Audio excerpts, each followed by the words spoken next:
Hello, everyone. Welcome to the third edition of the You Don't Make Pizza by Staring at the Oven podcast. I want to say at the outset that this is not a political video. If you want to look for 100 reasons why you should vote for Donald Trump, or 100 reasons not to, or 100 reasons to vote for Kamala Harris, or 100 reasons not to, you can find that anywhere else on the internet, but that's not what this is about. The purpose of this video is to share a vision that I had in June of 2020. At the end of the video, I will be sharing two experiences that a friend of mine had. Some people will like them, some people will dislike them, but I think it's important to share them. Okay, so getting into the topic here. So in June of 2020, I don't know if I should call it a vision. I was letting myself kind of zone out and completely put my mind into a blank state. And when I did that, an image popped into my head of a newspaper headline that said in big letters, "Trump wins 47 states." And so at the time, I assumed that it was about the upcoming 2020 presidential election. And I won't tell you whether I was excited about that or terrified by that, but I did assume it was about the current upcoming election back then. And obviously, no matter how you feel about the integrity of the 2020 election, I think we can all agree that Donald Trump did not win 47 states. So that did not come to pass. Now, there's a few caveats about this. Obviously, it could have just been my own imagination that caused it.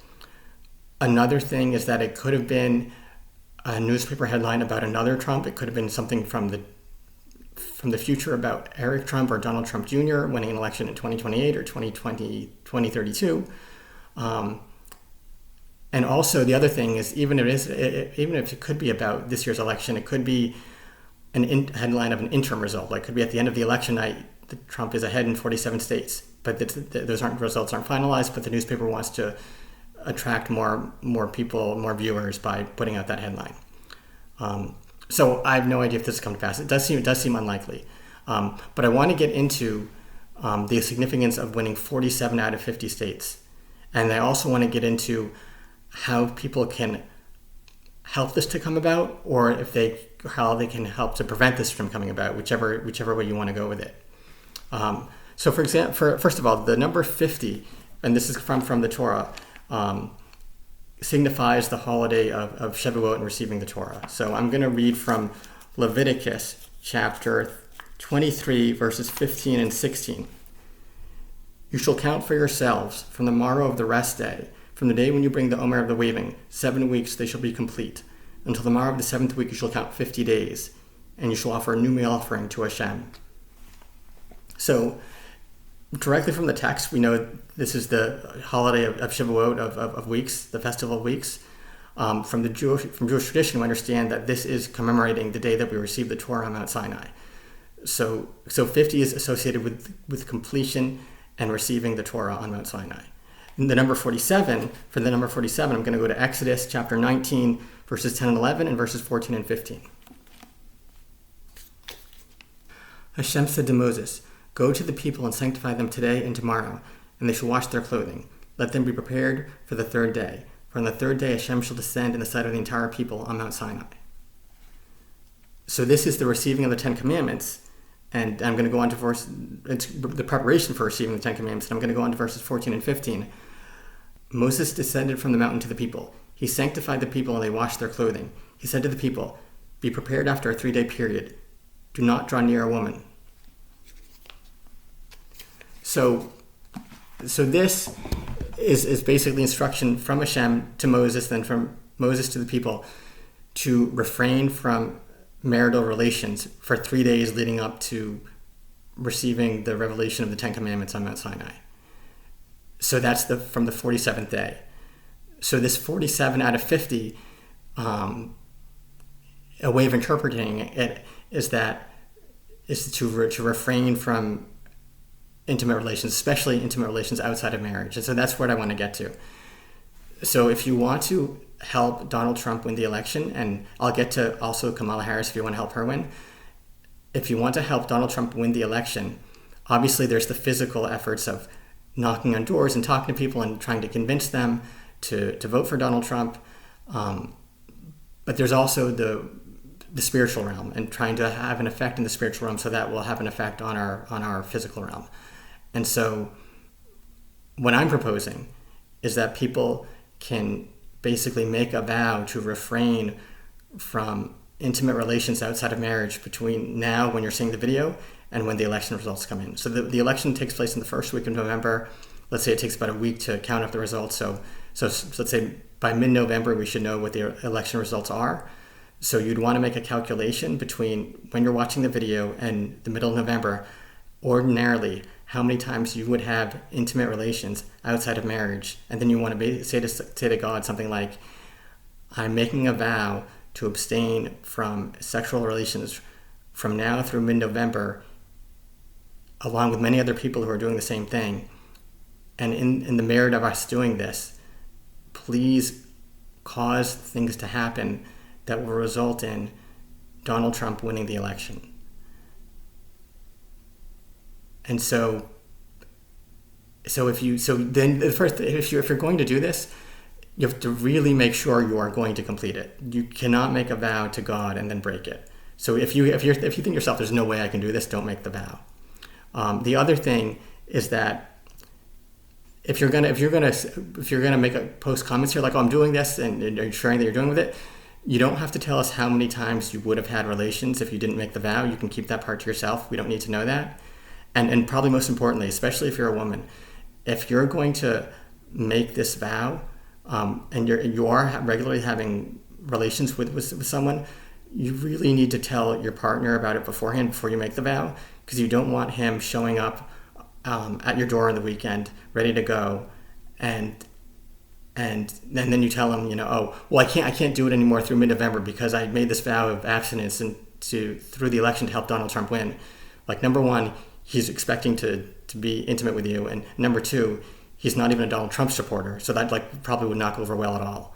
So it is important, if you do have someone that you're regularly intimate with, tell them in advance what you're doing. Maybe they'll join with you and do it, and you can do it together. You can basically not do it together, or maybe they'll say, this is crazy, I don't want anything to do with this, but at least if you then still go ahead with the vow, you'll be doing it from a fully informed perspective, and not being surprised by something happening in your relationship that you wouldn't have expected to happen. So now getting to, if you want Kamala Harris to win the election, you do the same thing. You make a calculation between now and mid-November of how many times you would have sexual relations outside of marriage, and you say to God, in the merit of me, I'm making a vow to abstain from having intimate relations outside of marriage through mid-November to help Kamala Harris win the election. In the merit of me doing this and other people doing this as well, please cause things to happen that will result in Kamala Harris winning the election. And again, make sure that if you're going to make this vow, that you're going to follow through and do it. Don't make the vow and then break it. So I guess now I want to get to the two stories that I mentioned earlier.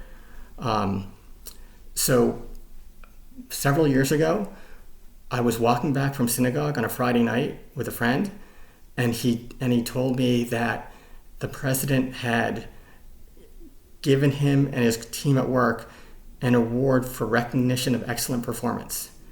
And I was confused by this, because I thought to myself, so the president of some synagogue gave you an award for excellent performance, like, who cares? I didn't say that to him, but that's what I thought. But what was confusing is that I could tell by the way he said it that he was bragging. And so he says, the president gave us an award for recognition of excellent performance, or team at work. And I paused and I said to him, the president of what? And he said, of the United States. And I was like, oh, wow, that's impressive. I went from being like, okay, whatever, you're bragging, I'm not impressed, to being like, I'm really impressed. And so now this happened in either, I'm going to say 2014 or 2015, and the president he was talking about was President Barack Obama. And I was very impressed that the president had recognized him. He was very happy to brag about the fact that the president had recognized him and his team for excellent performance. And it didn't matter whether we were for or against President Obama and his policies. It's a great honor, and it was very impressive that his team got this recognition award bestowed upon them. So fast forward a few years, is 2017, and we're walking back from synagogue again on a Friday night, and he tells me that he went to Donald Trump's inauguration. So that was in January of 2017. This was later on in 2017.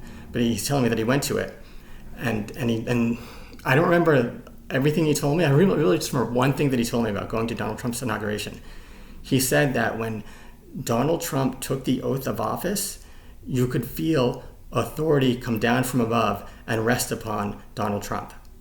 And so that was like a pretty amazing thing to hear. And I didn't really react to it. I didn't say anything. Because I wasn't there and I couldn't really say no way or yeah, I agree, that must have happened. I didn't know. I kept it in mind, but I didn't really react to it with any words. But looking at all that's happened over the last several years, it seems like it's certainly possible that did occur. And I've never been to an inauguration. I don't know if that happens with every president or some of them, or that like when they take the oath of office, people that are sensitive to it can feel that presence of authority come from above and rest upon the new president. But my feeling is that this was a unique experience that doesn't happen every time. And so this says to me that it's very possible that God did select Donald Trump to be president back in 2017. I remember at one time in particular, there was a meeting at the White House during his presidency where they brought the leaders of the House and Senate, Democrats and Republicans, I think 4 people total, to the White House to discuss an infrastructure deal that originally it was being proposed to be like $1.5 trillion, and Donald Trump said, let's make it $2 trillion. That number sounds better. And Senator Chuck Schumer was one of the people there. And at the meeting, they got into an argument about, who was going to be to blame if it didn't go through or it didn't work out. And then Donald Trump said, you can put the blame on me if it doesn't work out. And I don't remember the exact words, but it was something like that. And Senator Schumer just kind of looked down and didn't really challenge him in the moment. But later on at a press conference, I don't remember his words, but he definitely challenged and disagreed with things that President Trump had said at the meeting. But he didn't do it right to his face. He did it afterwards, after the fact, when he wasn't in Donald Trump's presence. And that, to me, was sort of an indicator of this authority that Donald Trump had, that a person, even a high-ranking person like a senator, couldn't say to his face, no, you're wrong, I disagree with you. That he could only do it after the fact when he was no longer in the same room as Donald Trump.